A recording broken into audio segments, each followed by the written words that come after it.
O meu nome é Rita, para quem ainda não me conhece, e eu estou com a Marina, e a Marina é no IMP, é uma aluna do segundo ano Segundo. de Hufflepuff. Ela também no IMP, ela tem um papel importante dentro dos Hufflepuff, porque é a prefeita dos Hufflepuff. Nos livros, a tradução diz que o termo deveria ser, pelo menos nas edições que eu tenho, é chefe de turma, por algum motivo.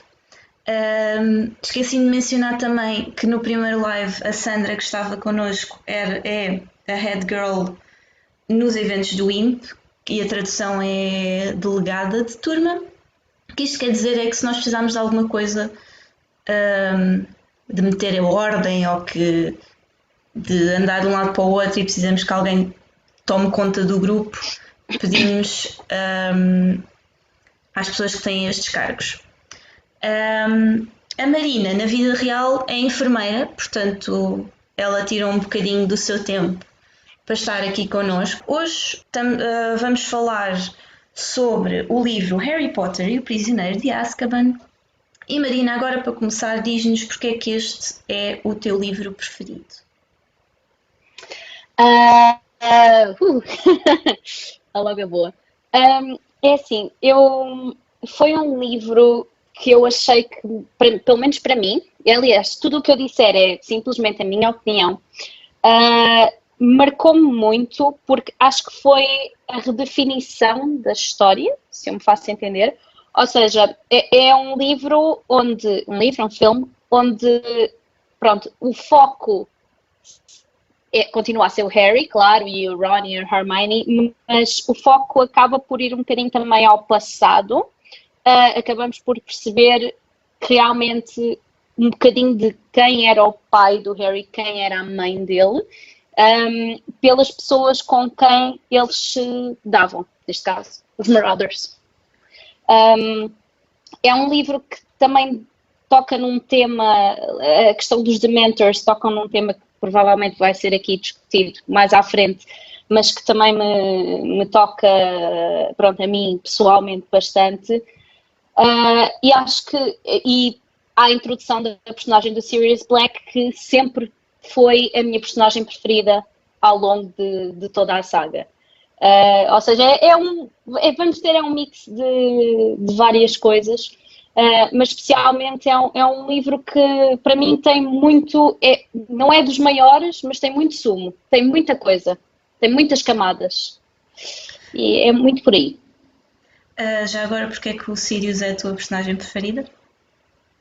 É uma maneira de ser dele, a maneira de estar dele, que é uma pessoa que passou pelo pior que pode passar, que é, neste caso, no mundo feiticeiro, é ir para Azkaban. Ele passou mesmo por imensos tormentos. É uma pessoa que foi acusada falsamente de ter sido ele o responsável por dizer onde é que estava o James e a Lily, e ele ter que viver 12 anos numa cela a ser castigado por ter traído os melhores amigos que ele nunca o faria.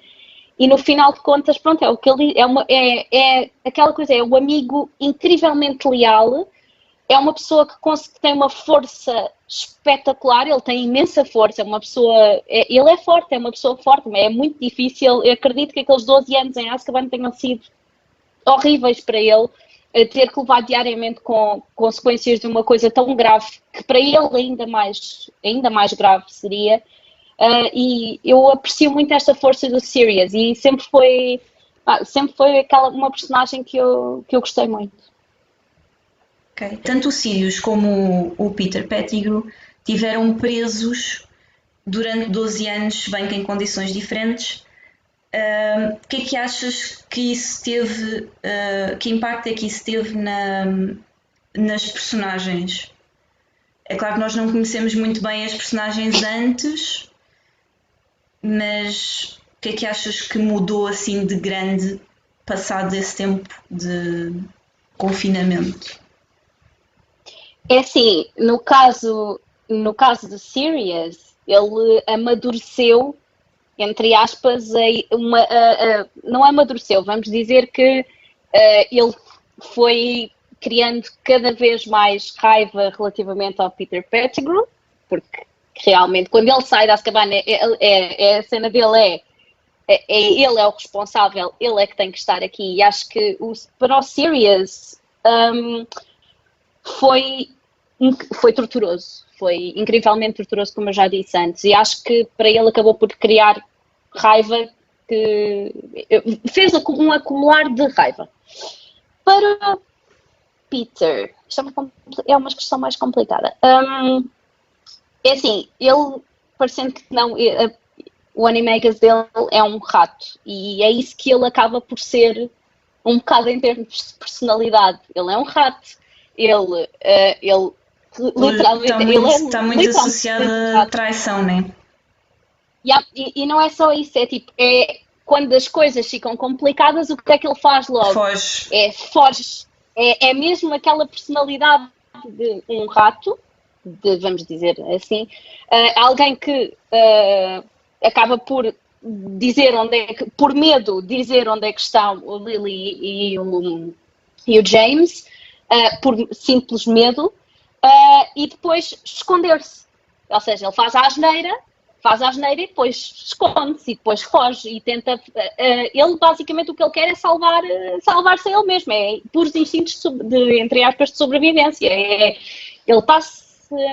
não quer saber das pessoas que estão à volta dele, desde que ele seja bem. E se se envolver apoiar um certo feiticeiro, é isso que ele vai fazer. Se se envolver ele viver 12 anos como um rato, é isso que ele vai fazer. Ele, desde que esteja bem, exato. Exato. Tu falaste há bocado do Sirius amadurecer e eu gostava de tocar aqui num ponto que é, nós nos filmes não temos bem essa noção, mas nos livros o James e a Lily morrem com 21 anos.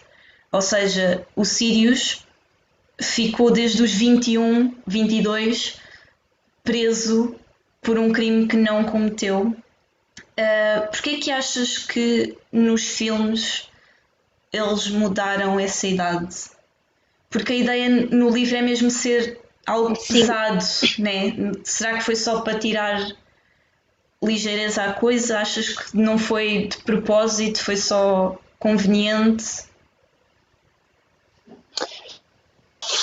Nunca pensei muito nesse assunto assim, mas eu acredito que tenha sido mais conveniente. Mas olha, também não sei, não há uma resposta que eu dê assim muito segura, porque nem sequer tinha pensado nisso. Assim, em termos factuais. A Patrícia está a perguntar porque é que a professora McGonagall dá a ampulheta à Hermione. Isso eles dizem que é porque a Hermione queria estar em muitas aulas, queria aprender muita coisa. Sim. E não conseguia estar em todo o lado ao mesmo tempo, portanto a professora McGonagall pediu ao Ministério para deixar a Hermione fazer isso. Está aqui a Inês a dizer que o vira-tempo é mais um caso de favoritismo para certos alunos. É um instrumento perigoso que se for mal usado, e os professores acham que vale a pena arriscar isso para que uma aluna de terceiro ano possa ter ainda mais aulas. Ela diz que não entende esta lógica. Dumbledore é diretor se ele acha que os alunos devem poder ter mais aulas, que mude os horários. Cria grupos de explicações optativas, sei lá, mas dar um time turner? Eu tenho uma opinião em relação a isto. É assim, nós podemos sempre dizer que é para mexer, para fazer andar a história, mas de facto não faz grande sentido, é pouco coerente. Portanto, sim. Força. Eu percebo exatamente o que a Inês está a dizer. Sim, por um lado também concordo em certa parte, mas vamos pensar na Hermione em termos de personagem. Tudo bem, é o terceiro ano dela. Ela acaba por ser uma personagem que os professores já conhecem mais ou menos, os professores acabam por conhecer mais ou menos a personalidade dos alunos. Tudo bem que nunca se pode conhecer a 100%. O Tom Riddle era como era e depois via-se o que é que ele realmente era. Mas eu acho que, para além de ser para pôr a história a andar um bocadinho para a frente, eu senti que foi um voto de confiança por parte da McGonagall por uma aluna que se mostra ser tão excepcional em termos pronto, de aulas e tudo mais. E o Dumbledore não iria abrir mais turmas, nem iria criar mais grupos, nem nada disso, porque eu acredito que de todos os alunos ela fosse das únicas a querer realmente chegar a esse ponto, porque vamos olhar para a nossa realidade, então, pronto, não a realidade agora, vamos pôr uma turma de 30 pessoas. Quantas pessoas lá é que estariam dispostas a, tipo, a ter mais aulas e a fazer mais coisas? Se calhar não era um número suficiente para se abrir uma turma extra ou para se fazer uma coisa extra, não era suficiente para se pagar, vamos agora pensar em termos específicos, pagar mais horas a professores. Pronto, é todo um mundo de... Eu percebo o porquê, porque realmente é assim um bocadinho... É um objeto perigoso se for utilizado de maneira incorreta, mas ela própria, a Hermione, ela própria tem um medo enorme de falhar ao utilizar aquilo. Ela própria diz, nós não podemos ser vistos, vocês estejam quietos, vocês estejam parados, vocês não podem ser vistos, aconteceu isto, a quem foi visto, e ela acaba por também... Ela é incrivelmente responsável, parecendo que não. Tudo bem que acaba por sair um bocadinho às vezes da linha, mas muito por influência também do Harry e do Ron, mas ela é incrivelmente responsável e eu acho que isto também acabou por ser vamos dizer assim, um voto de confiança.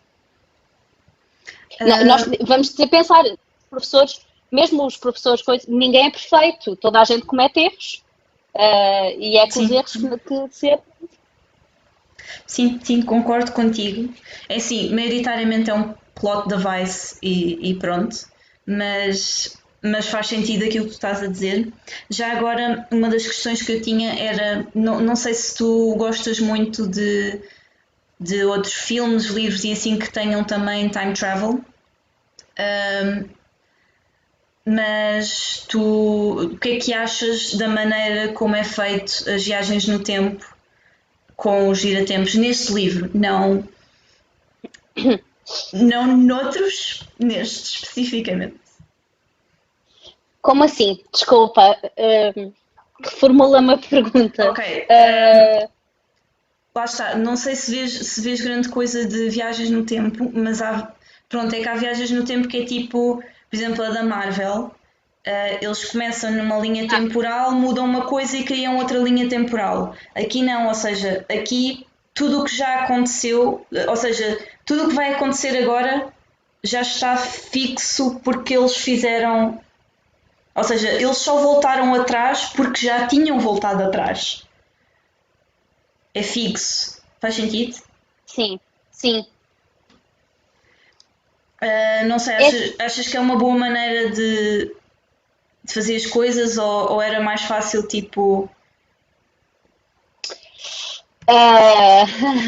Se não tivesse uma opinião específica, não faz assim, mal. Também. Neste caso não tenho porque não é. Sim, eu percebo a cena da Marvel que eu também gosto, mas não tenho assim uma opinião propriamente pensada em relação a isso. Neste caso eu aceitei o que me foi dado. Vamos dizer assim. Eu aceitei o que me foi dado. É que eu só desta vez é que me apercebi que isso responde à questão de porque é que eles não salvam a Lily e o James. Eu sei que isto vai soar parvo, mas eles não foram salvos, eles já morreram, eles já não existem, portanto já não há maneira de voltar atrás, porque se alguém tivesse voltado atrás, eles existiriam neste momento. Exato. Eu sei que isto é um bocado confuso, um bocado complicado, mas é isso, mas ou seja, faz com que haja menos plot holes. Portanto, eu acho que é uma maneira bastante sólida para se fazer para se tratar deste tema. Neste livro somos introduzidos a duas coisas que eu acho muito interessantes. Nós iremos falar das duas, mas eu queria te perguntar primeiro o que é que tu achas do conceito do sem forma.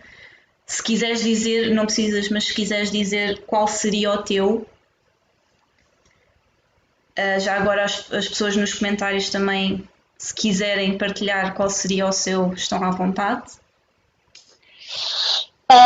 É assim, sabes que agora, pronto, antes do debate, foi uma pergunta que eu fiz a mim mesma. Porque eu acho também que com os anos, se calhar quando eu vi os filmes pela primeira vez e quando li os livros, a minha resposta seria uma. Eu tenho, para quem me conhece, eu tenho um pânico, mas pânico mesmo de abelhas e vespas. Mas recentemente eu fui picada por uma abelha enquanto estava a trabalhar. Ela entrou, eu estava a levar um doente à varanda e ela meteu-se no meu cabelo e picou-me mesmo no couro cabeludo. E eu vou dizer que eu tinha um pânico enorme de vir a ser picada, eu nunca tinha sido picada na vida. E aquele pânico enorme que eu tinha neste momento já não é um pânico enorme. Ou seja, a resposta que eu daria, se calhar há um mês atrás, não é a resposta que eu vou dar hoje em dia. É assim, eu acho que eu sou uma pessoa incrivelmente social. Incrivelmente, não é incrivelmente, mas pronto. E eu acho que a solidão seria. Não sei como é que um sem forma personificaria isso, mas eu acho que o meu maior medo envolve solidão. Portanto. É assim, nós sabemos que o sem forma tem maneira de representar esses conceitos mais abstratos. Não sei muito bem como é que isso funciona, né? Mas sabemos que conseguem. Portanto, neste momento, se me perguntasse o que era, eu diria isso. E acho que foi um ser até bastante. Foi, pronto, foi engraçado a maneira como o meteram para explicar a questão do Harry ter medo do medo. Pronto, foi uma maneira Pronto, interessante. isso era outra coisa que eu ia perguntar. O que é que achas exatamente que ele quer dizer com medo do medo? Porque os Dementors acabam por. Como é que eu hei de explicar isto? Os Dementors acabam por personificar um bocado o medo, digo eu. Vamos dizer que no caso específico do Harry. Ok, como é que eu me faço entender? Eu tenho uma ideia muito clara na minha cabeça que não estou conseguindo entrar cá por fora. Vou tentar melhor. Eu não consigo explicar. Desculpa, eu estou a tentar, mas não estou a conseguir tipo, fazer. É que lá está, eu também não consigo, por isso é que te fui perguntar. Mas achas que é. Eu percebo o conceito, mas é difícil para mim conseguir explicar concretamente o que é que ele significa na minha cabeça, se eu me estou a fazer entender. Sim, E sim, sim. desculpem por isso.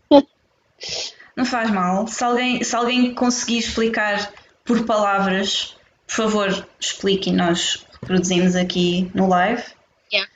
A Inês está a dizer que de facto as viagens no tempo foi muito bem conseguido, mas que acha que mesmo que fosse possível voltar atrás no tempo para salvar o James e a Lily, que o Ministério não iria autorizar porque foi a morte deles que levou o Voldemort a esconder-se. Concordas? Discordas? Isso iria envolver aqui muito mais perguntas, que é de género. Porque é que simplesmente alguém não pegou no Tom Riddle? Desculpem, eu vou ser muito bruta e vou ser muito.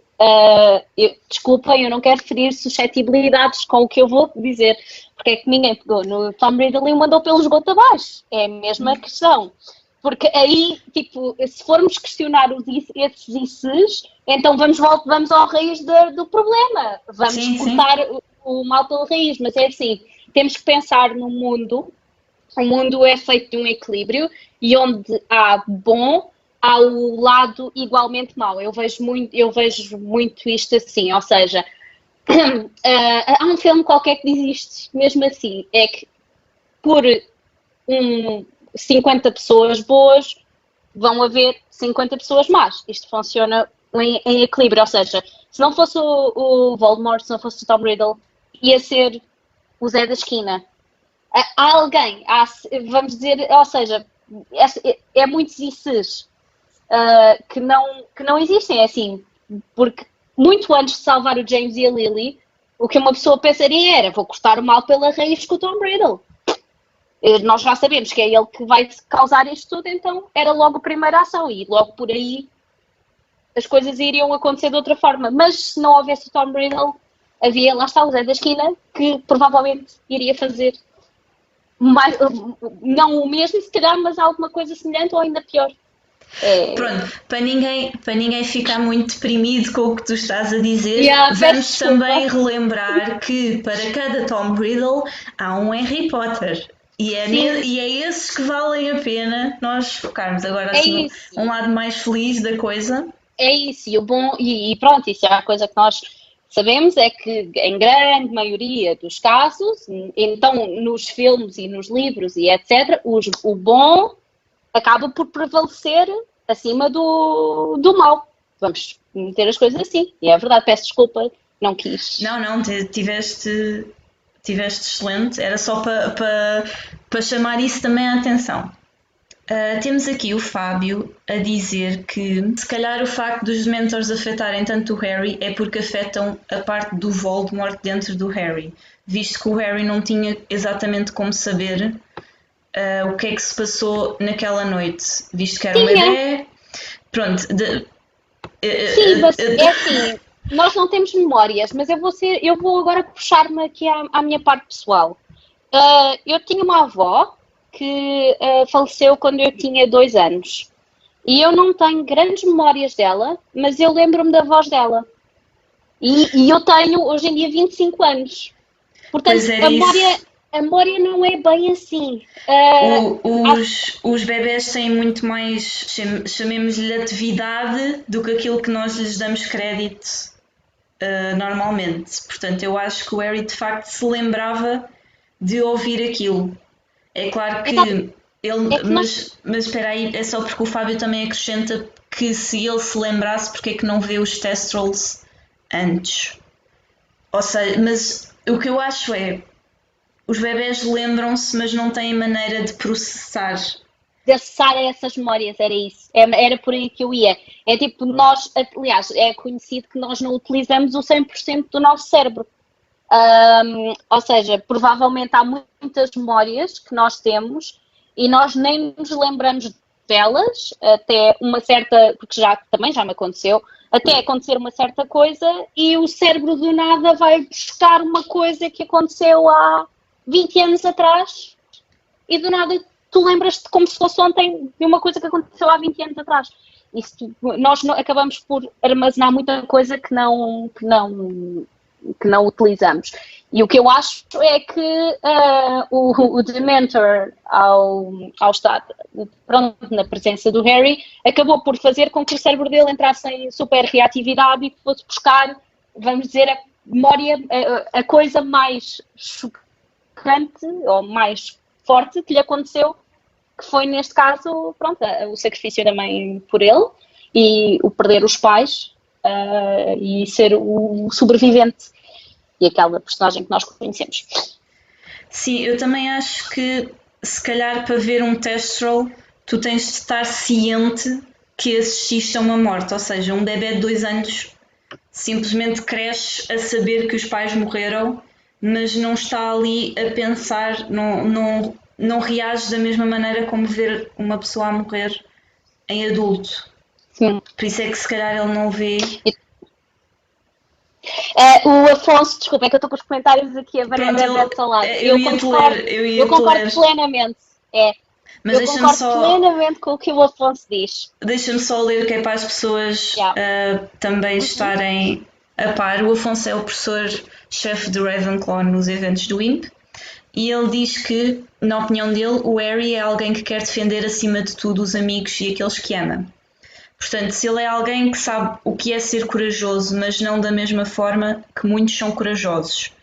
Ou seja, normalmente diz que a coragem é ter medo e seguir em frente, e eu não vejo medo no Harry quando ele enfrenta algo perigoso. Por isso acho que ele tem medo de ter medo, porque esse medo vai impedi-lo de fazer aquilo que é certo. Pronto, era isso que tu querias dizer? Era por aí, era por aí. O Afonso mandou duas mensagens que dizem exatamente duas coisas que eu estava a pensar. Portanto, está ótimo, Afonso, Depois obrigada. a seguir ele também acrescenta, disse dele não ver os Dos Thestrals porque ele Thestrals. não processou a morte dos pais, como por exemplo a Luna, que apesar de ser mais nova já tinha idade para isso, acho que foi para aí aos 7, 8, 9 ou assim uma coisa, portanto já as memórias já são Sim, muito sim, mais sim. vivas quando tens essa idade. Eu ainda só te lipei 3 perguntas e eu tenho tipo isto tudo cheio. Ah, não, mas lá Ok, está, isto é um livro que segue. tem muita coisa, portanto, mas não te preocupes, estamos a ir bem. Já agora, que importância é que achas que teve para o Harry o facto de ele conseguir fazer um Patronus? Um, Acho que é um bocadinho tipo, vamos dizer que dentro de todo o mal que lhe aconteceu, significa que ele ainda que lhe aconteceram coisas boas o suficiente para ele conseguir fazer um feitiço que necessita desses acontecimentos bons, vamos dizer assim. Ou seja, acho que também fez com que ele se apercebesse que, embora ele tivesse muito mal, muito mal, muito mal, ele também tem muito bom. Tem um muito bom lá dentro e tem aquelas boas memórias. E tanto que ele conseguiu fazer um Patronus que espetacular, não é? Aquele último Patronus dele foi maravilhoso. Porquê? Porque as memórias boas dele são tão fortes e são tão boas que acabam por. E acho que é uma coisa que ele se calhar não se tinha apercebido que tinha. Porque ele inicialmente, a primeira memória que ele utilizou, que não funcionou muito bem, acho que tinha sido a vassoura, não tinha sido o Sim, Quidditch, acho que sim. tinha sido isso, tenho ideia disso. Mas pronto, é uma boa memória, tudo bem, mas não foi suficiente e acho que o facto de ele conseguir fazer o Patronus tão bem fez com que ele também se apercebesse que, embora ele tivesse passado por muito mal, ele também tinha muito bom, tinha algo muito bom por trás dele e pronto. E E é porquê que isso. achas que o Patronus dele toma a forma do veado? Que ele não sabe que o pai se transforma num veado, ele só sabe isso muito depois de já ter, não é muito depois, mas depois de já ter feito o Patronus.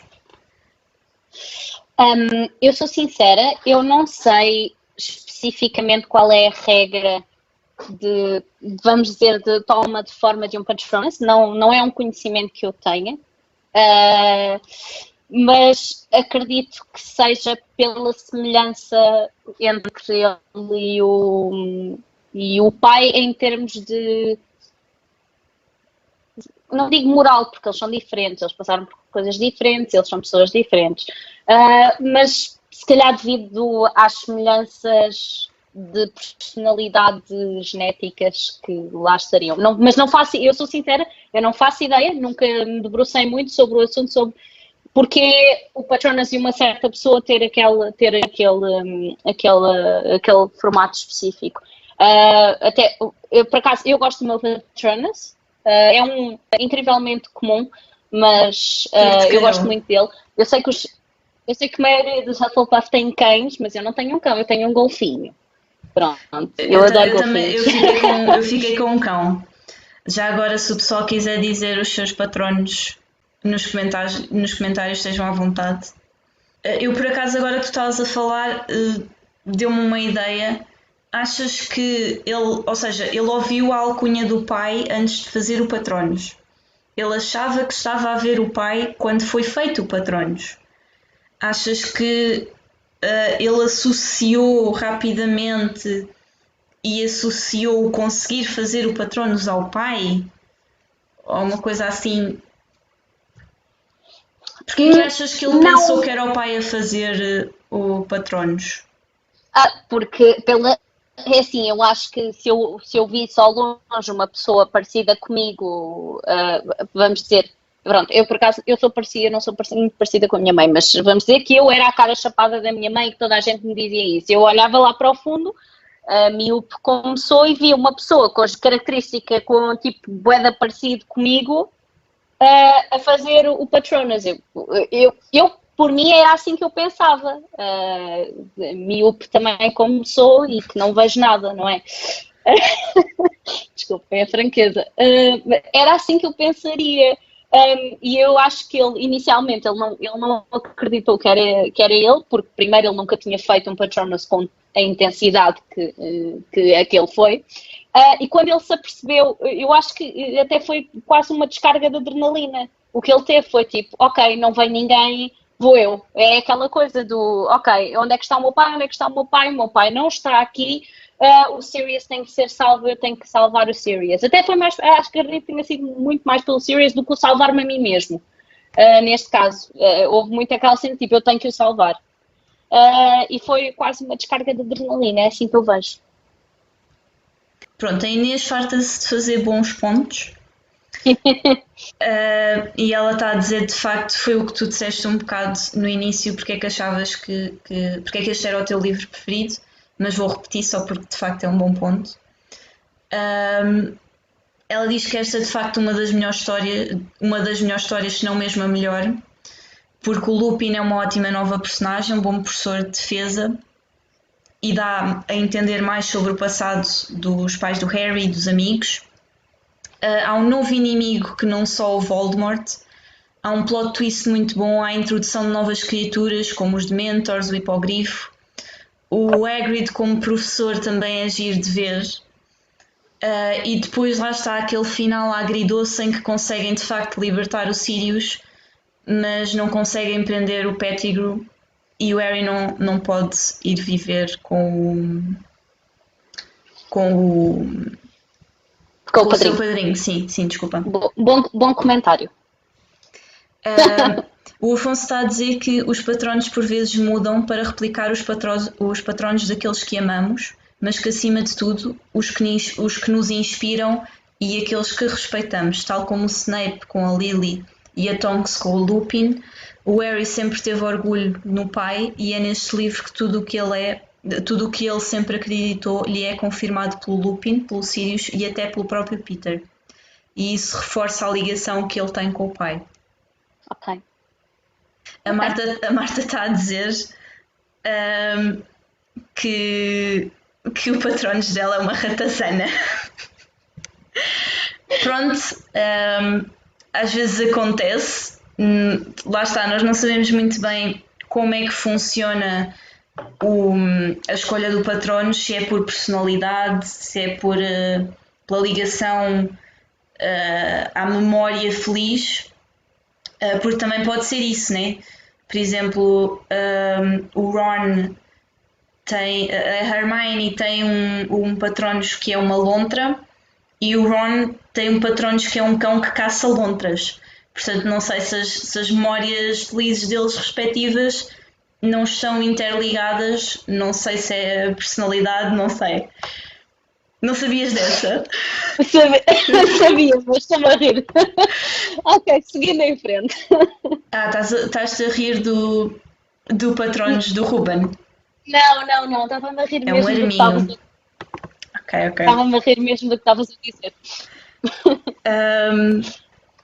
Há bocado estávamos a falar nas viagens no tempo e ou seja, nós com a viagem no tempo percebemos que aquilo é fixo, mas o Dumbledore diz que não é, porque o Harry conta-lhe que a Trelawney fez aquela previsão de que o servo do Senhor das Trevas irá regressar e não sei o que, lá. E o Dumbledore faz um bocadinho tipo, não sei se é para acalmar o Harry, se é para ou se acha mesmo que o futuro não está pré-definido. Achas que ele nesta altura já sabia o futuro do Harry e estava com esperança que ele não estivesse predefinido? É assim, tendo em conta que neste mundo existem profecias, isso é assim um bocadinho coisa, porque normalmente as profecias cumprem. vamos dizer assim, por norma, as profecias, vamos dizer, num universo onde existem profecias, por norma, as profecias cumprem-se. As profecias Podem ter um twistzinho, mas sim, cumprem-se. exatamente, mas cumprem-se. Eu não, por acaso já não me lembro se neste ponto o Dumbledore já sabia que havia uma profecia. Por acaso estou. Não, já, já não Sabia porque a Trelawney só é posta a trabalhar porque fez essa já, profecia. exato. Uh, Portanto, eu acredito que seja, que neste caso específico, o futuro já está um bocadinho pré-determinado. Já se sabe o que é que vai acontecer, alguma coisa assim específica. Não sei se respondi à pergunta. Sim, sim, sim. Sim, se calhar o Dumbledore estava só a tentar proteger Um o bocadinho Harry. mais. O Fábio está a dizer que o patronos dele é um Runespur. Runespur tem dois O's, portanto é puro. Mas eu não confesso que não sei o que é um Runespur. Aparece no Fantastic Beasts. É tipo. Estás a ver aquela cobra com três cabeças? Hum. Confesso que não me lembro Estilo muito de. bem. É de uma. Depois, é capaz de coisa, porque é de uma cena que foi apagada. Ah, É uma das deleted scenes que eu vi. Por acaso estive a ver recentemente e fui ver o que é que aquilo era. se É tipo. conseguirem meter Parece. nos comentários só para nós vermos, estejam à vontade. É. Mas é Ah, basicamente o Fluffy versão cobra. ok. Não estou a brincar. É uma cobra com três cabeças. Já que estávamos a falar. O Basilisco e o Fluffy entraram numa toca. Desculpa. Vamos Isto assim não seguir. dá, isto assim não dá. Estou a brincar. Já que estávamos a Desculpem. falar de adivinhação, e eu tenho mais que uma questão sobre adivinhação. Na aula de adivinhação, a professora está sempre a ver. Eu aqui tenho mais informação do que uma questão, porque eu encontrei informação interessante. Ela está sempre a prever tragédias. E eu fui pesquisar, e na mitologia grega existia uma vidente chamada Cassandra, pela qual Apolo se apaixonou, mas como ela não retribuiu, ele amaldiçoou-a para que todas as previsões que ela fizesse as pessoas não iriam acreditar, iriam ser sempre previsões trágicas. A Trelawney é neta, é descendente de uma Cassandra. Portanto, se calhar essa maldição passou para, para, para a personagem que nós Sim. conhecemos, né? O que faria sentido, visto que ela está sempre a ver esse tipo de coisas. Mas, e pronto, e também, isso também parte muito, vamos dizer, do ceticismo que as pessoas têm perante, vamos dizer, videntes, e mesmo o Harry cresceu no mundo muggle. O Harry, de certeza que ia à feirinha e via lá a vidente e provavelmente também cresceu com dizerem-lhe a vida inteira que aquilo não corresponde à realidade. Também temos que pensar nesses termos. E eu perdi a minha linha de raciocínio. Calma, erro 404, já há de voltar. E Mas também, diz isto. já sei, e também, é assim, se tiveres sempre alguém que te esteja constantemente, de que é que normalmente as videntes, vamos dizer assim, tentam dizer alguma coisa, vai acontecer-te isto, e isto vai ser mau, vai acontecer isto, ou então exatamente o contrário, vai-te acontecer tudo bem. Mas se tiveres alguém constantemente a dizer-te, este ano vais morrer, este ano vai-te acontecer isto, este ano vai-te acontecer isto, e os alunos acabam por falar também entre eles, eles sabem que a Trelawney já nos anos anteriores fez isto e depois nunca aconteceu nada. É claro que uma pessoa vai chegar lá e vai dizer, ela já disse isto no ano passado e isto não aconteceu. Também os alunos falam, não é? Entre É eles. assim, mas ela também faz algumas previsões, que estão certo, certas, assim. né? E Mas, era essa outra coisa que eu queria falar, mas diz, o que é que. mas isso é a mesma coisa do dia a dia. Se tu fazes uma coisa bem e falam durante 1 ou 2 dias, mas se tu fazes uma coisa mal, falam durante anos. Sim, sim. É a mesma, estou a ir pela mesma ordem de pensamento. Ahm, Pronto, ela está sempre, para o Harry, está sempre a ver o Grim ou o Cruel, e nós, pronto, a Marina esteve connosco, para dar contexto, a Marina esteve connosco num evento do IMP em que fizemos uma tertúlia a falar sobre diversos temas do Prisioneiro de Azkaban quando saiu, quando fez os 20 anos em inglês, portanto, o ano passado, algures. E nós tínhamos esta questão, mas eu, entretanto, já tenho uma resposta à questão. Mas queria perguntar-te na mesma. Tu achas que ela via sempre o Cruel porque era um aviso, era um presságio de morte ou era um aviso de que o Sirius, que toma a forma de um cão preto grande,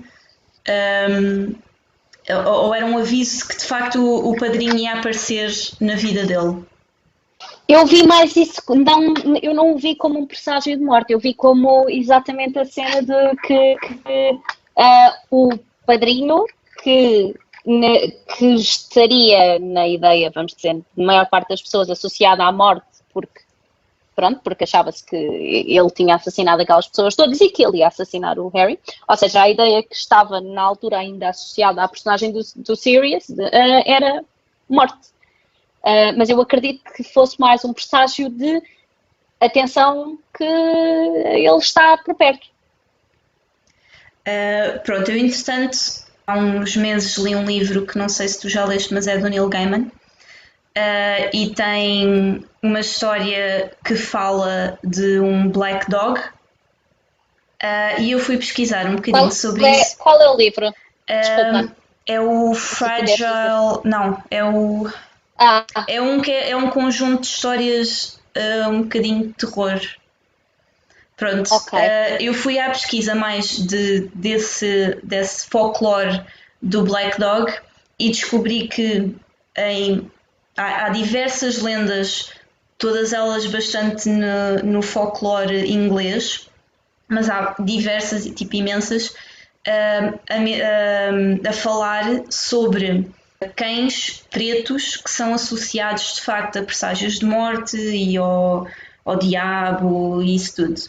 Mas depois também há lendas de um lado mais simpático, por exemplo, em igrejas cristãs, por volta do século XIX, achava-se que antigamente enterrava, quando se fazia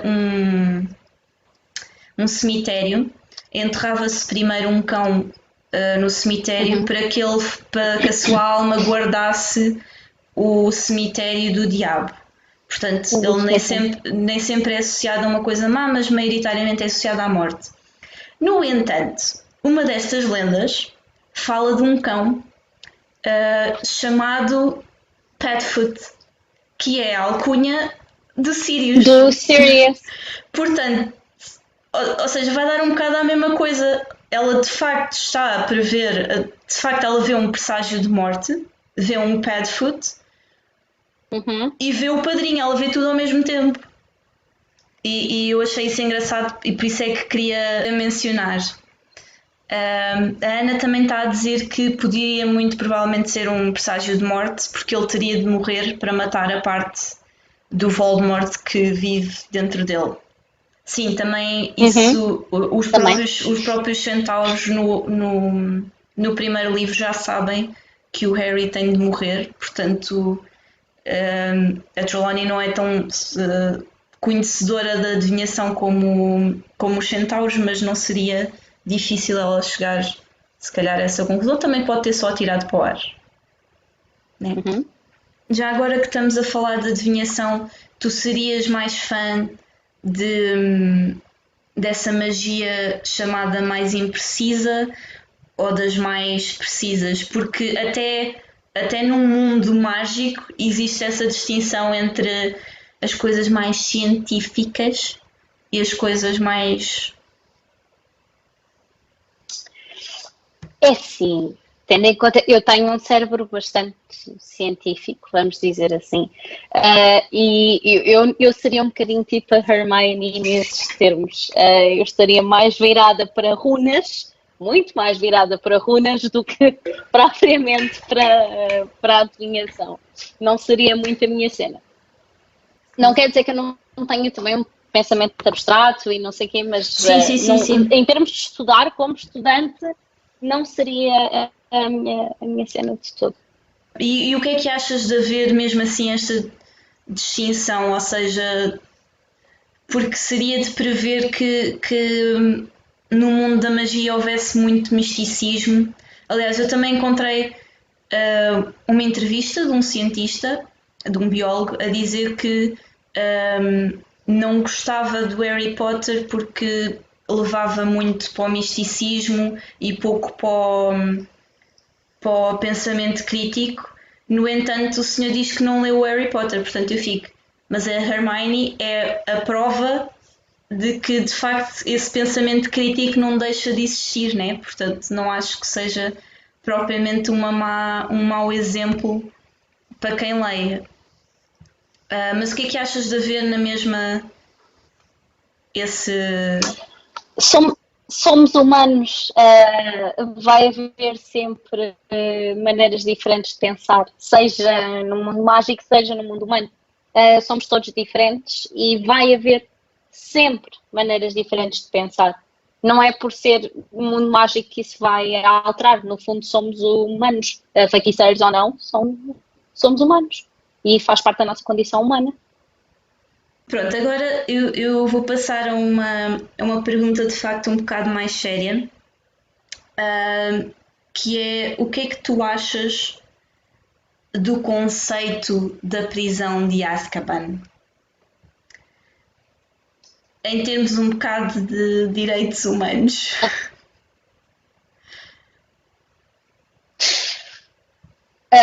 Pois, eles. Só para dizer que o Kingsley, no final dos livros todos, quando ele se torna ministro, ele tira os Dementors de Azkaban. Portanto, neste momento, os feiticeiros que vão para a prisão são guardados por Aurors, neste momento, e não por Dementors. Mas o que é que tu achas que isso nos diz da comunidade de feiticeiros? Lá está, esta pergunta é difícil, polémica e isto é Yeah. só uma análise, não é Ok. uma crítica destrutiva. Yeah. É assim, eu acho que tendo em conta que a magia, por exemplo, eu vou analisar isto com duas coisas diferentes. É assim, em termos de condições humanas, não, nem pensar naquilo.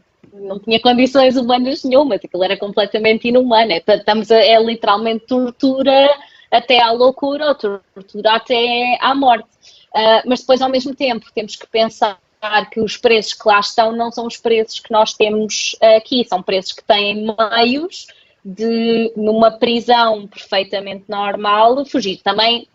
Depois também podemos pensar que poderiam construir uma prisão com, pronto, de maneira a não se conseguir fazer magia, não se conseguir fazer algo lá dentro.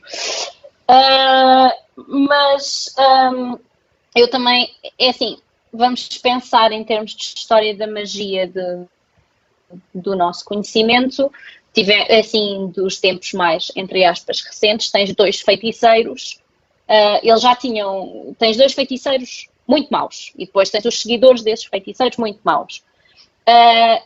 Ou seja, basicamente a Azkaban, embora sejam enviados para lá pessoas por motivos, como o Hagrid, por motivos completamente estapafúrdios. Sim, não há distinção entre penas consoante o crime, vai tudo para Azkaban. É isso, eu acho que, pronto, essa parte é assim, terrivelmente mal pensada em termos de quem fez a gestão da prisão. Não que eu concorde com tortura para absolutamente ninguém. Acho que isto também foi uma maneira de se tornar Azkaban o sítio aquele sítio que ao longo de toda a saga todas as personagens tinham um medo terrível de ir lá parar.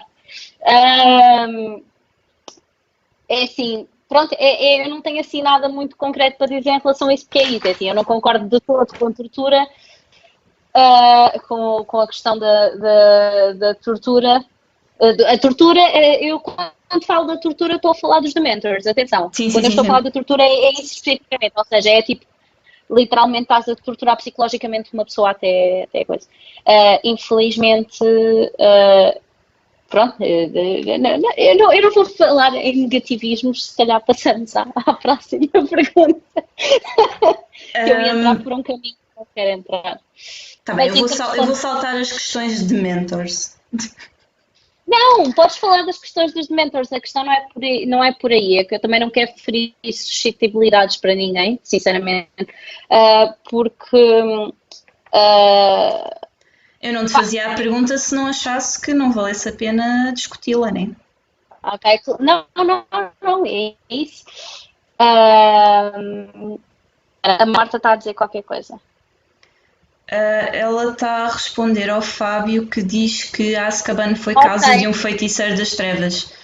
E a Marta está a dizer que não, que a ilha em si e a prisão foi construída depois. Não, que eu saiba, eu fui pesquisar e de facto havia uma fortaleza de um feiticeiro negro. O feiticeiro morreu, mas os Dementors ficaram lá e depois instalaram lá a prisão, mantiveram os Dementors e como lá está, são sentientes, mas não têm grande pensamento crítico ou julgamento, portanto eles mantêm-se lá porque têm sempre uma fonte de onde se alimentar. alimentar. Exato. Porque o Ministério Exatamente. dá-lhes presos e eles ficam lá. Porque pronto, isso até era uma questão Sim, que eu ia perguntar, porque os mentors alimentam-se de felicidade dos outros, né? Sugam a felicidade dos outros. Porque é que eles não migraram para um sítio mais feliz? Porque ali se calhar já não. Não sei, se calhar eles não têm bem essa noção eu acho que eles de são subservientes. é Eu isso, acho que né? eles Não, são simplesmente subservientes. eles Eles são simplesmente querem comer e unidos, faz pronto. isso e eles fazem. Eles desde que se Não, é isso. Eu alimentem, acho que sim, acho que também vai um bocadinho por aí. sim, acho que eles são subservientes. Mas é assim, se concordo, não. Acho que pensando numa prisão para prisioneiros, primeiro devia haver vários níveis de prisão, não é? E segundo, a tortura, pronto, é um método um bocadinho arcaico De manter presos no de sítio, né? prisão. Exato, exato. É um método arcaico. Isso vai E acho que é isso, pronto. A também. minha opinião, Mas lá está, isto acontece durante imenso tempo, a prisão de Azkaban existe durante imenso tempo. Nenhum ministro se quis chegar à frente e mudar isso durante séculos. E isso vai um bocado de encontro, ou seja, do Fudge eu estou à espera que ele não faça absolutamente nada. E isso vem de encontro à próxima questão. Eu estou a gostar que hoje está aí tudo muito fluidamente. Vem de encontro à próxima questão que é, achas que o Harry tem aquele acidente com a tia logo no início e o Ministério vai o próprio Fudge falar com ele e decide esconder-lhe a informação toda que ele depois descobre mais tarde. Achas que foi que eles deviam ter-lhe dito logo tudo? Ou lá está, foi só a decisão mais fácil e menos satisfatória, como é típico do Fudge? acho que ele foi mesmo pelo mais fácil. É assim, é difícil tu teres que explicar a alguém, olha, então é assim, saiu da prisão o Sirius Black, que tu já tinhas visto até na televisão Muggle, mas que afinal é um feiticeiro e fugiu da Azkaban. E olha, e só por aí, tipo, ele traiu os teus pais e é teu padrinho. Acho que é assim, é preciso ter, nem sequer o Mr. Weasley lhe diz concretamente o que é que aconteceu. Era preciso ter mesmo muita coragem, vamos dizer assim, para sentar o Harry, ainda por cima conhecendo o Harry como ele é, que é altamente Volátil. impulsivo, Gryffindor. Exato. Muito Gryffindor, ele é muito impulsivo, ainda por cima era mesmo tipo dizer-lhe, olha, vai à procura dele, fogo, dá cabo dele. Era literalmente dar as ferramentas ao Harry para ele se meter em perigo. E é exatamente isso que eles queriam evitar.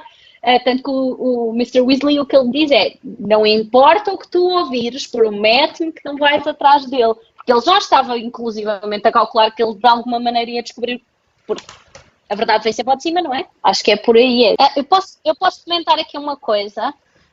Não sei se é a mesma coisa que eu ia comentar, mas diz. Que é aquela coisa de nenhum deles teve um julgamento que os condenasse à morte, que foi o que a Inês disse, mas E mesmo atenção assim... que o Dumbledore, uma das coisas que o Dumbledore diz é que os Dementors não conseguem discernir entre a pessoa a quem supostamente aplicariam, vamos dizer assim, a sentença, ou o beijo, e quem estiver no caminho deles, que neste caso era o Harry. No caso da cena final, atenção, estamos a falar da cena final dos dois. Há essa questão, eu queria comentar. Pronto, o que eu ia comentar também tem a ver com isso, mas em resposta à Inês, o Luís está a dizer que o julgamento do Sirius já tinha acontecido. A questão é, o Sirius não teve propriamente um julgamento, ou não teve um julgamento justo, porque as pessoas simplesmente assumiram que houve... Porque ele não se defendeu também, ele ficou tão pasmado com o que estava a acontecer, simplesmente começou-se a rir. Porque ele sabia exatamente o que é que o Pettigrew tinha feito. E sabia que era um bocado... Eu acho que ele também... Ele não é burro nenhum, não é? Ele é da altura dele, ele é dos mais inteligentes pelas palavras do Lupin. E ele sabia que muito provavelmente não ia ter um julgamento justo. Já agora, mencionei o Lupin. Eu gosto muito do Lupin, é uma das minhas personagens preferidas. Mas porquê é que achas que o Harry tem tanta facilidade em falar com o Lupin, mesmo sem sabendo? Ou seja, o Lupin ainda não lhe tinha dado as aulas dos contra os Dementors, ainda não tinha falado do pai, ainda não tinha nada. E o Harry consegue estar sentado ao pé dele. O Lupin faz-lhe uma questão e ele, em vez de esconder a verdade, que é o que ele normalmente faz com quase todos os outros professores, ele esconde, mas depois diz logo a seguir a verdade. Eu acredito que nós temos mais facilidade em comunicar com certas pessoas que outras, e tendo em conta que o Harry até era bastante parecido com o pai, pode até inclusivamente ter sido uma coisa inata. Há pessoas que tu sentes logo que eu pelo menos falo por mim, há pessoas que eu conheço e que eu passado pouco tempo sinto que eu posso confiar nesta pessoa, esta pessoa parece-me, claro que às vezes engano, não é? Como toda a gente, mas essa pessoa parece-me de confiança, parece-me alguém que eu posso confiar. Não sei se houve esse clique com o Harry, porque às vezes acontece, lá está, somos humanos. Ou se lá está, as características dele, que são tão parecidas com o pai, fizeram também com que o Lupin conseguisse falar com ele de uma maneira que ele subconscientemente percebeu como, ok, está aqui alguém que eu posso confiar. Não, é assim, é difícil saber, é uma personagem e nós também não sabemos o que é que lhe ia na cabeça. É suposições que eu faço. E agora outro tópico um bocado sensível. O que é que achas do paralelismo que a J.K. Rowling fez entre o ser-se lobisomem e a crise de SIDA, principalmente nos Estados Unidos, nos anos 80, que é mais ou menos quando acontece isto no livro, portanto é mais ou menos durante a mesma época. É assim, pronto, sabe-se que quando isso aconteceu, as pessoas que tinham. Vamos agora faço um bocadinho de educação para todas as pessoas que tinham HIV, porque não é a mesma coisa que SIDA, Sim, sim, sim, sim, sim. atenção, é diferente. Foram vistas como. Foram completamente postas de lado pela sociedade, foram vistas como especialmente é uma doença, pronto, é uma doença sexualmente transmissível, é uma doença que também está bastante associada à utilização de seringas, à partilha de seringas, logo associada a hábitos pronto, de consumo de drogas. Isto são as duas primeiras coisas que vêm ao pensamento das pessoas, sendo que existem outras formas de se contrair este vírus.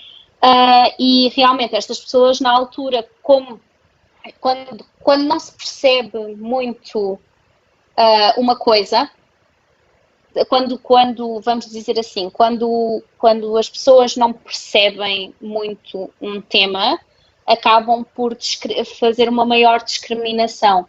Ou seja, na altura pensava-se que nem sequer se podia tocar nas pessoas com HIV, não se podia dar um beijo, não se podia tocar, não se podia partilhar a mesma roupa. Havia todo um mundo de desinformação que contribuíam para essa questão. E pronto, o Lupin, lá está, é uma pessoa que ele tornou-se lobisomem, a culpa não foi dele, não é? A culpa não foi de todo dele. E há esse paralelismo que é as pessoas. E na altura eu achei engraçado ele dizer uma coisa, que é os pais agora sabem que há um lobisomem como professor, já não vão querer que eu os ensine. E isso aconteceu muito, muito, muito, muito com as pessoas com HIV, que muitas foram despedidas, foram mandadas embora dos postos de trabalho porque não consideravam que tivessem as condições para tal. Acho que, pronto, que é um paralelismo assim bastante, não vou dizer bastante bem conseguido, mas bem conseguido. Foi um paralelismo bem conseguido por parte dela. Mas a ignorância, e o Afonso está a falar realmente da ignorância também nos comentários, a ignorância é uma arma muito perigosa. Mesmo nos dias de hoje, a ignorância é uma arma perigosíssima. Agora, para aliviar um bocadinho a coisa, tu disseste no início que o Sirius era uma das tuas personagens preferidas. Ele no filme é um bocadinho mais, mas no livro ele é super dramático. Ele não conta logo, não explica logo, fica ali a usar metáforas e não sei o quê. E porquê é que tu achas... não sei, como eu naquela situação teria gritado a todo o mundo a verdade e ele só estava ali tipo, despachem-se lá que eu quero é matar o rato. Lá está, temos que pensar no Sirius como alguém que esteve 12 anos a fermentar uma ideia e um ódio enorme na cabeça dele. Ele tipo, ele acima de tudo, ele queria matá-lo, ele não estava à procura da justiça de género, vamos levá-lo a confessar. Sim, ele próprio diz que ele próprio diz, eu quero cometer o crime pelo qual fui condenado. Exato. É assim, eu penso nele mesmo como aquela personagem que quase foi levada à loucura à conta de uma coisa que não fez e amadurece. Foi o que eu disse ao início, amadurece uma ideia, amadurece ódio durante 12 anos e claro que a primeira coisa que ele quer fazer é eu vou dar cabo daquele rato. É aquela coisa. Eu não releio e eu agora digo esta coisa, eu não consegui, eu não tive tempo agora antes deste debate de ler o livro na totalidade, portanto já não me lembrava muito dessa questão. Eu reli os livros a última vez, há se calhar 8 anos atrás, a última vez que os reli, portanto já não me lembrava dessa situação, mas agora lembrei-me do Sirius. Mais. Eu ia-te agora perguntar porque é que achas que o Harry fica tão apegado ao Sirius assim logo? Acabou de o conhecer, sim, eu vou viver contigo. Temos que ter noção que a última vez pronto, que ele saiu de casa dos tios foi que aconteceu o que aconteceu com a tia. Um, e nos livros aquilo não foi só, porque nos filmes é um momento muito rápido, é um lanche e pronto, mas no livro é uma semana que a tia está lá em casa. Ou seja, eu acho que ele ainda estava naquela de eu não quero. Qualquer sítio é melhor do que voltar para a casa dos tios, especialmente depois do que ele fez à Marge, porque ele já estava mesmo a ver o que é que ia acontecer quando voltasse para lá. Pronto, isso foi uma das razões que eu acredito que na cabeça dele é tipo, opa, vou com o meu padrinho, então, se os meus pais... E depois é aquela cena, tipo, se os meus pais confiaram nele e ele realmente mostra-se ser a pessoa que Se os ela é meus pais... inocente e. Exato. Exato, e é a pessoa que os meus pais confiaram e era o melhor amigo. Depois ficamos a saber muito mais para a frente da relação entre o Sirius e o James, mas é tipo, se é aquela pessoa que os meus pais confiaram, eu também posso confiar nele, tendo em conta que ele é inocente. Pronto, tendo Sim, o sim. conhecimento que ele é inocente. Eu fiz-te um bocado a pergunta a rir, mas no entanto não é bem motivo para rir porque o Harry vive viveu durante toda a sua vida numa situação abusiva e psicologicamente negativa, portanto faz sentido que à primeira oportunidade de se ir embora, deixar aquele sítio, que ele o faça. É isso. Agora vou-te fazer uma questão que eu quero que as pessoas lá em casa saibam que nós estamos a fazer uma análise puramente como fãs, não é? Que já leram os livros, que já leram os livros mais que uma vez, que isso às vezes também ajuda a perceber certas coisas e que o facto de nós desgostarmos de uma personagem não quer dizer que ela não tenha sido bem construída e isso tudo. Portanto, a pergunta que eu ia fazer à Marina é o que é que achas que leva um adulto de 30 e muitos anos, 35, 36, a fazer bullying a uma criança de 13? É assim, a raiva. Eu vou dizer isto na minha opinião, Marina Souza, sou eu, está bem? A raiva pode ficar muito acumulada e basicamente é assim. Eu vejo isto assim nos olhos. O Snape olha para o Harry e o Snape não vê o Harry. O Snape não vê o Harry. Mas é que eu nem me estava a referir exatamente ao Harry. Ele faz mais bullying ao Neville. Ao ponto de ser o maior medo dele. Mas sim, fala primeiro do Harry e depois mudamos. Mas eu tenho resposta para dar a isso também. No caso específico do Harry, eu acho que o Snape olha para o Harry, por um lado vê o Harry, mas por outro, ele não vê o Harry. Ele vê o bocado da Lily que está vivo e vê o homem que lhe fazia, um dos especiais, um dos principais agentes de bullying que lhe fazia bullying, pronto. Quando ele olha para o Harry, é isto que eu interpreto que o Snape vê tipo, é um bocadinho da Lily, tem ali a Lily, eu estou a ver os olhos da mulher que eu amei, mas eu estou a ver o comportamento muito semelhante também ao homem que eu odiei. No caso específico do Harry, é assim que eu acho que ele o vê. No caso do Neville, eu sempre ouvi a questão de tipo, da pessoa, quem sofre bullying acaba por depois, não toda a gente, mas certas pessoas acabam por ir fazer bullying.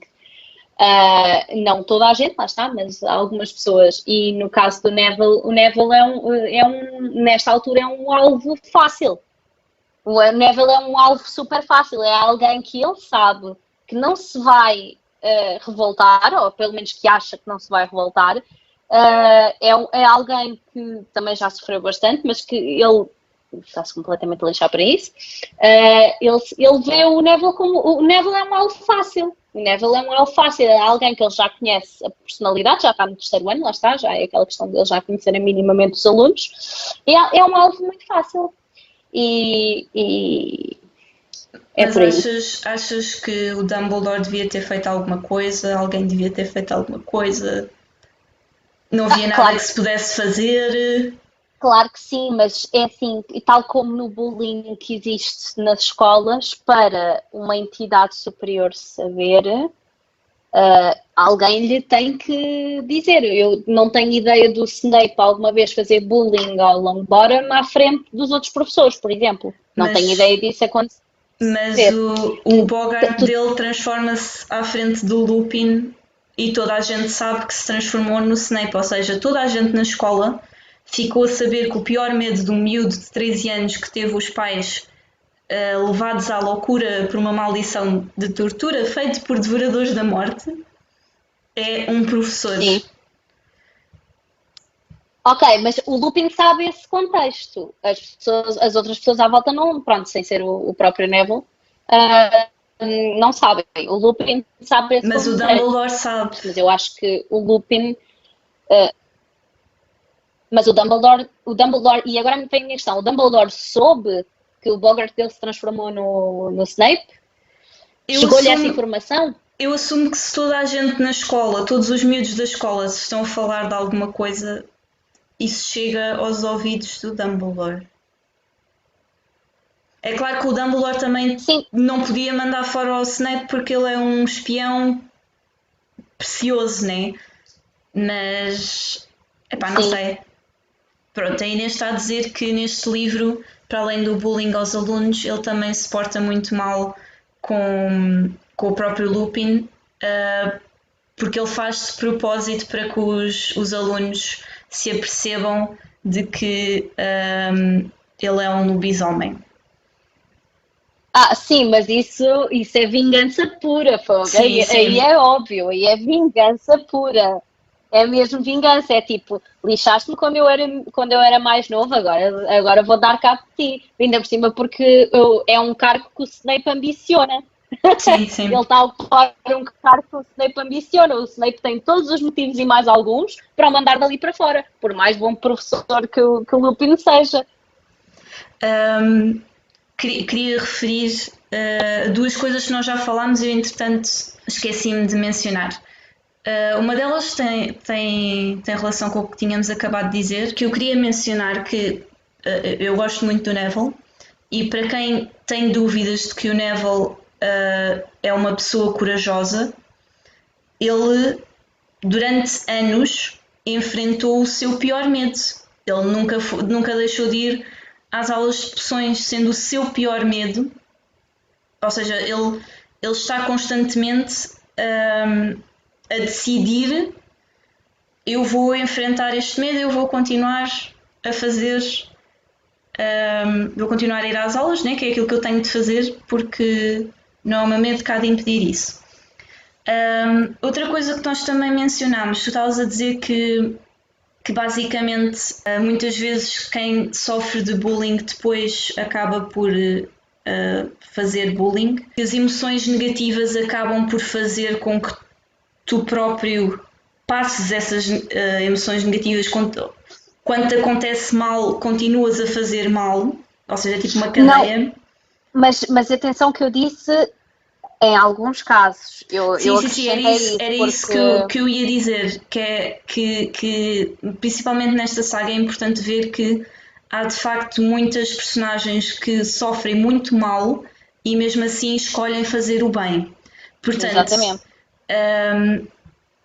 há muitas personagens que são de facto cinzentas, mas há outras que se sabe que estão a fazer uma escolha de fazer o mal ou fazer o bem. E por isso é que são personagens bastante bem Complexas. conseguidas, exato, e muito complexas.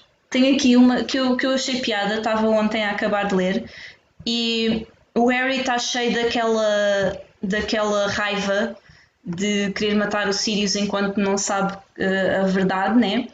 E está à frente dele, de varinha apontada, e eu só penso, mas ele não sabe como matar uma pessoa. Ele nunca aprendeu o feitiço, ele não sabe nenhum feitiço para matar alguém, mas na realidade ele não mata só porque não está dentro dele matar. Mas eu fiquei no fundo da minha cabeça a pensar: é porque não consegues ou porque não tens maneira de? Achas que se ele tivesse maneira ele tinha feito? Pois Não, eu não, também acho que não, não. mas eu achei boa piada. Tipo, mas É também se aquela calhar coisa sabes o da. que fazer. Lá está, ponto um. O Harry tem 13 anos. Os miúdos, peço desculpa se houver aí alguém dentro dessa faixa etária, mas psicologicamente falando, cientificamente falando, é normal que ele tivesse tipo descargas de testosterona brutais que fizessem com que ele tivesse aquela coisa da adrenalina do eu vou dar cabo dele, eu vou dar cabo dele. E há muitos miúdos, muitos adolescentes de 13 anos que muitas vezes se metem em lutas à conta de situações assim semelhantes. Faz parte do É crescimento. biológico, não é? Faz Exato. parte do crescimento. Ou seja, um, eu acredito que ele estava com aquela testosterona toda, tipo, eu vou matá-lo, eu vou fazer coisas, mas depois lá no fundo aquilo é muito da boca, é um bocadinho da boca para fora, é a raiva que ele tem acumulada, é a maneira dele transmitir verbalmente a raiva, mas depois quando se vai ver, ele não era capaz de. Ele não acredito que ele fosse capaz de o fazer. Porque, aliás, porque nem o Pettigrew, quando ele percebeu o que é que aconteceu, ele teve a oportunidade Sim, sim. de o deixar morrer. Ele teve mesmo a oportunidade de o deixar morrer. Ele próprio disse: não, deixem vamos ter os Dementors tratem dele.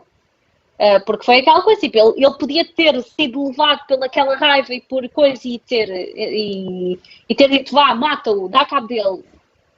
E não foi isso que ele fez, mesmo nessa situação. Eu acredito que não está dentro na ótica dele de fazer isso. Não seria da personagem. Concordo, concordo. Não sei se alguém tem mais questões. Se Marina queres acrescentar alguma coisa enquanto por causa do delay ainda não recebemos nenhuma questão. Não, olha, eu sou uma apaixonada por este livro e por este filme. Já eu estive a revê-lo, lá está recentemente por causa desta situação, já não o vi há não sei quanto tempo e fez-me muito bem revê-lo. Quem não tiver lido o livro, os livros em geral, eu aconselho a leitura dos livros. Uh, dá uma. Pronto, ainda consegui reler alguma parte do livro. Dá uma perspectiva assim um bocadinho diferente e refreshing. É isso. Mas de resto, pronto, eu gostei imenso de discutir estas questões. São questões que passam-nos pela cabeça, mas nós não acabamos por nunca ter ninguém assim concretamente para discutir e ter interação de outras pessoas. Gostei muito. Eu gosto de pessoas, portanto. Sim, por isso é que nós também quisemos fazer estes lives, porque nós, a organização do IMP, entre nós temos este tipo de debates, mas nós queríamos outras opiniões, né? Não ser sempre a mesma coisa. Por isso é que andamos a chamar pessoal que não é bem da organização, mas que nós conhecemos. Eu acho que te fiz todas as questões que tinha planeado. Por acaso está aqui uma que eu não fiz. Vou fazer. Eu estou-me a divertir, portanto eu vou fazer.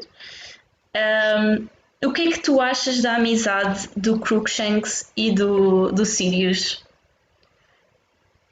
Porque no livro eles andam a passear pelos campos e eles falam um com o outro e o Sirius pede ao Crookshanks para atacar os Scabbers. É assim, o Sirius é um cão muito gentil, ele próprio diz isso. E o Crookshanks é uma personagem que, vamos dizer, se fosse humana, era uma pessoa que altamente mal entendida pelos outros. Vamos dizer assim, a Hermione acaba por ser a única a ver o Crookshanks como um gatinho que foi posto de lado por todas as pessoas, por ter aquele ar carrancudo e por ser como, pronto, ser um gato mais independente, que o Sirius também é. O Sirius é uma pessoa independente, é uma pessoa que tem ali a sua coisa. Eu acho que eles acabam por mostrar o temperamento do Sirius como cão e o verdadeiro temperamento do Crookshanks. Eu acho que eles se entendem um ao outro no meio daquilo, dentro do possível, do que dá para entender um gato. Acredito eu. Sim, eles supostamente têm até conversas de género, eh, planeiam as coisas, portanto aquilo é mesmo já uma grande amizade. Portanto, se calhar vamos despedir-nos e obrigada a todos por terem estado aqui connosco. Obrigada por nos aturarem durante quase 2 horas. E obrigada, Marina, por me teres acompanhado neste magnífico live que eu gostei muito. Obrigada. Obrigada por assistires a Por Detrás dos Livros com Rita Notskitter. Relembramos que esta conversa foi gravada inicialmente em direto no Facebook e que a opinião dos participantes nem sempre reflete a opinião do IMP. Se tiveres algum comentário, dúvida ou teoria sobre os temas abordados neste episódio, deixa nos comentários ou contacta-nos nas nossas redes sociais. Obrigada e até à próxima!